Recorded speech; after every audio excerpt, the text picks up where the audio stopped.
नाज़रीन आदाब, खबर दोपहर के साथ मैं हूं हिना जुबैर और शुरुआत करेंगे बड़ी खबर के साथ जो कि दिल्ली से आ रही है, जहां उन्नाव इस्मत रेज़ी मुतासरा को जलाने का मामला सामने आया था और दिल्ली के सफदरजंग अस्पताल में मुतासरा का इलाज जारी है, लेकिन मुतासरा की हालत काफ़ी नाजुक बताई जा रही है। डॉक्टर्स के मुताबिक मुतासरा के बचने के इम्कानात काफ़ी कम है। मुतासरा को वेंटिलेटर पर रखा गया है। तो आपको बता दें, दिल्ली से बड़ी खबर उन्नाव इस्मत रेज़ी मुतासरा को जलाने के मामले से जुड़ी हुई, जहां दिल्ली के सफदरजंग अस्पताल में मुतासरा का इलाज जारी है। इसकी हालत काफ़ी नाजुक बताई जाती है।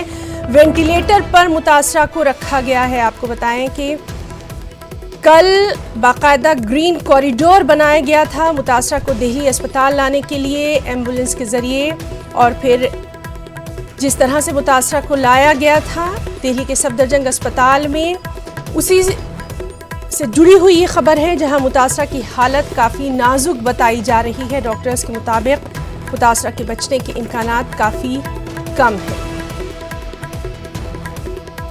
तो दिल्ली से बड़ी खबर, उन्नाव इस्मत रेज़ी मुतासरा को जलाने का मामला। और चलिए सीधे रुख करेंगे दिल्ली का, जहां मौजूद है हमारे साथ हमारे रिपोर्टर पवन गौड़। पवन, आपसे तफसीलात चाहेंगे।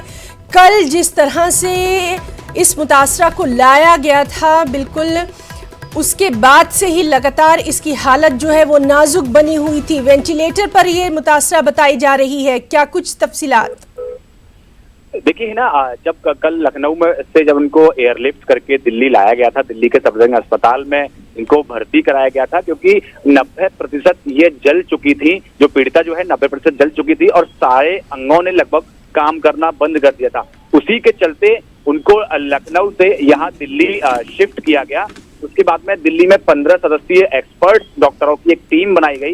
वो डॉक्टरों की टीम लगातार कल रात से ही उसकी निगरानी कर रही थी पीड़िता की, और वो कोशिश कर रहे थे जितने भी उनके अंग जो हैं वो फिर से काम करना शुरू करें, क्योंकि 90% जो जल चुकी थी पीड़िता, उसके चलते तमाम अंगों ने शरीर के काम करना बंद कर दिया था। तो लगातार कोशिश जारी थी डॉक्टरों की तरफ से, लेकिन हालत में कोई सुधार नहीं हुआ, जरा भी इम्प्रूवमेंट नहीं दिखा। उसके चलते डॉक्टरों ने फैसला किया कि अब इनको वेंटिलेटर पर शिफ्ट किया गया है, और उनकी जो हालत है बहुत ज्यादा नाजुक बताई जा रही है।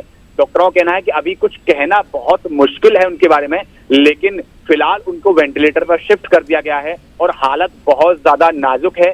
15 सदस्यीय डॉक्टरों की टीम लगातार पीड़िता की निगरानी में लगी हुई है।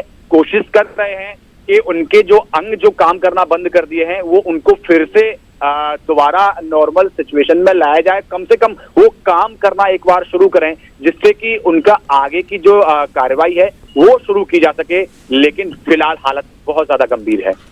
पवन, आपसे जानना चाहेंगे, क्या मेडिकल बुलेटिन जारी किया जाएगा? क्या इसकी कोई खबर अभी तक, जिस तरह से लगातार डॉक्टर अपडेट दे रहे हैं उसकी हालत के ताल्लुक से, क्या बाकायदा कोई मेडिकल बुलेटिन जारी होने की उम्मीद?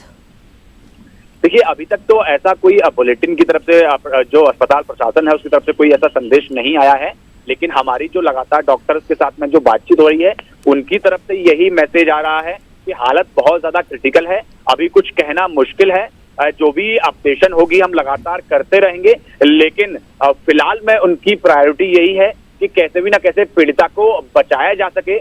उसके बाद में जो डॉक्टरों की टीम है वो लगातार पीड़िता का आगे का इलाज बढ़ाएगी। बहुत बहुत शुक्रिया पवन, तमाम जानकारी के लिए। इस अहम खबर पर लगातार हमारी भी नज़र अपने रिपोर्टर्स के जरिए बनी रहेगी। और अब हम बात करेंगे हैदराबाद